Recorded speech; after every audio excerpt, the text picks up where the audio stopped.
अवधूत चिंतन श्री गुरुदेव दत्त श्री स्वामी समर्थ. सगळ्यांचं श्री स्वामी समर्थ कृपा या माझ्या मराठी यूट्यूब चॅनलवर मनापासून खूप खूप स्वागत.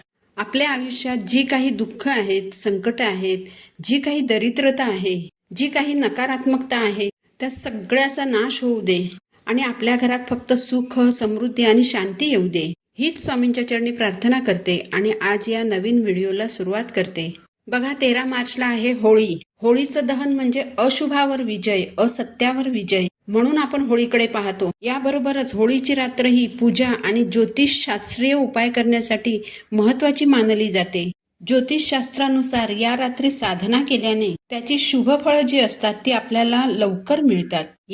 या रात्री जर आपण काही उपाय केले तर त्यामुळे आपल्याला वाईट शक्ती आणि वाईट काळापासून मुक्ती मिळते. तुम्ही पाहिलं असेल, होळीच्या दिवशी होळी पेटवल्यानंतर बरेच लोक होळीची राख घरी घेऊन जातात. तर ही होळीची राख बरेच लोक का घरी घेऊन जातात, या राखेचं ते काय करतात, तर होळीच्या राखेचे अतिशय चमत्कारिक फायदे मी तुम्हाला आज सांगणार आहे. व्हिडिओ शेवटपर्यंत पहा. चॅनलवर नवीन असाल तर चॅनलला सबस्क्राईब करा. तुम्ही पाहिलं असेल, होळीच्या दिवशी जेव्हा होळीची बांधणी केली जाते त्यावेळेस 3 मोठी लाकडं घेऊन त्याचा उभा त्रिकोण करतात.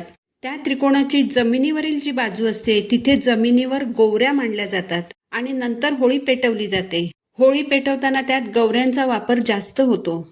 तर या गवऱ्यांची जी राख असते ती आपल्याला घरी घेऊन यायची आहे. तर होळीच्या राखेतील गवऱ्यांची राख कोणती आणि लाकडाची राख कोणती, यातला फरक तुम्हाला राख पाहिल्यानंतर लगेच लक्षात येईल. तर आपल्याला गवऱ्यांची राख घरी आणायची आहे. तर 14 तारीखला तुम्हाला होळीची राख आणायची आहे. 14 तारीखला धुळीवंदन आहे आणि धुळीवंदनाची सगळ्यांना सुट्टीच असते. तर सकाळी आंघोळ वगैरे न करताच होळीची राख घेऊन यायची. राख आणताना थोडीशी जास्तच राख घेऊन या, कारण या राखेचे खूपच चमत्कारिक असे फायदे असतात. या राखेचा फायदा तुम्हाला करून घ्यायचा आहे. होळीची राख शुभ असते आणि यावर देवांची कृपा असते असं म्हटलं जातं. तर होळीची ही पवित्र राख घरी आणल्यानंतर सगळ्यात पहिलं म्हणजे तुमच्या आंघोळीच्या पाण्यात चिमूटभर राख टाकायची आहे.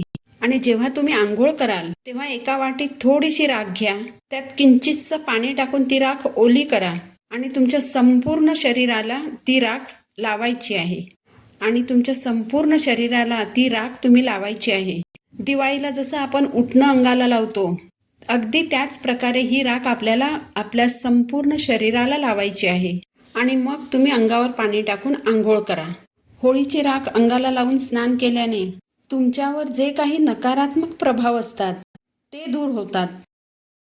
आता दुसरा उपाय म्हणजे होळीची जी राख तुम्ही घरी आणली असेल त्यातली थोडीशी राख घ्यायची, त्याच्यामध्ये थोडं खडे मीठ टाकायचं.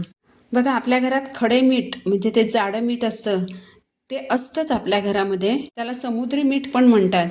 तर थोडंसं खडे मीठ त्या राखेमध्ये मिक्स करायचं. थोडी पिवळी राई घ्यायची. पिवळी मोहरी पण आपल्या घरामध्ये असतेच. काळी मोहरी घ्यायची नाही, थोडी पिवळी मोहरी त्या राखेमध्ये मिक्स करायची. एक छोटासा कापडाचा तुकडा घ्या, कोणत्याही रंगाचा कापड चालेल. कोणत्याही रंगाचा छोटासा कापडाचा तुकडा घ्या. त्या कापडामध्ये हे सर्व साहित्य म्हणजे थोडीशी राख, खडे मीठ आणि पिवळी मोहरी, या सर्व वस्तू त्या कापडामध्ये बांधून त्याची पोटली बनवा. ही पोटली तुम्ही घरात कुठेही ठेवू शकता. ही पोटली तुम्ही घराच्या कोणत्याही कोपऱ्यामध्ये, फक्त टॉयलेट बाथरूम सोडून घरामध्ये कुठेही गुप्त स्थानी ठेवून द्या. आता हा उपाय केल्यामुळे काय होतं, तर भूतप्रेत बाधा, नजर दोष, करणी बाधा जर झाली असेल तर ती दूर होते, नकारात्मकता दूर होते. बघा, आपल्यामध्ये, आपल्या घरामध्ये खूप नकारात्मकता असते. उगाचच आळस येणं, लोळत पडावंसं वाटणं, काही काम करू नये असं सतत वाटणं, उगाचच उदास वाटणं, या ज्या आपल्या शरीराच्या सगळ्या स्थिती असतात, हा सगळा आपल्यावर असलेल्या नकारात्मकतेचा प्रभाव असतो. तर ही जी नकारात्मकता आहे ही दूर होते. वाईट नजरांपासून घराचा बचाव होतो.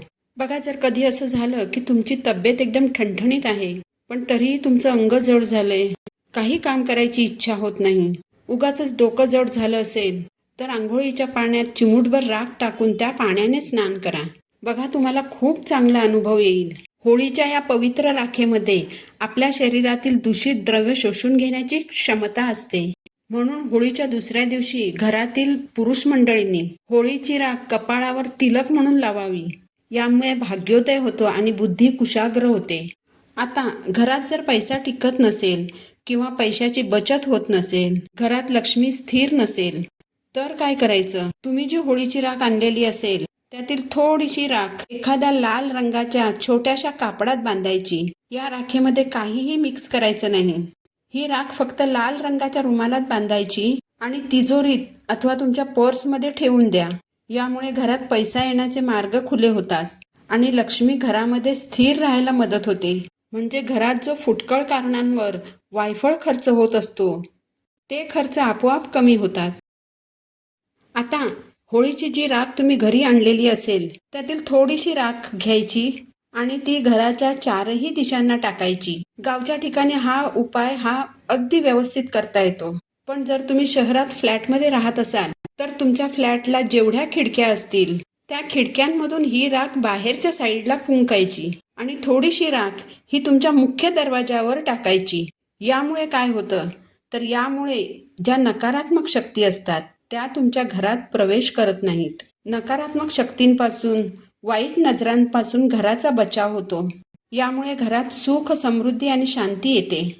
तर होळीच्या राखेचे हे चमत्कारिक उपाय तुम्ही नक्की करून बघा. तुम्हाला याचा फायदाच होईल. तर झालेली सेवा मी महाराजांच्या चरणी अर्पण करते. पुन्हा भेटू नवीन व्हिडिओ सोबत. श्री स्वामी समर्थ.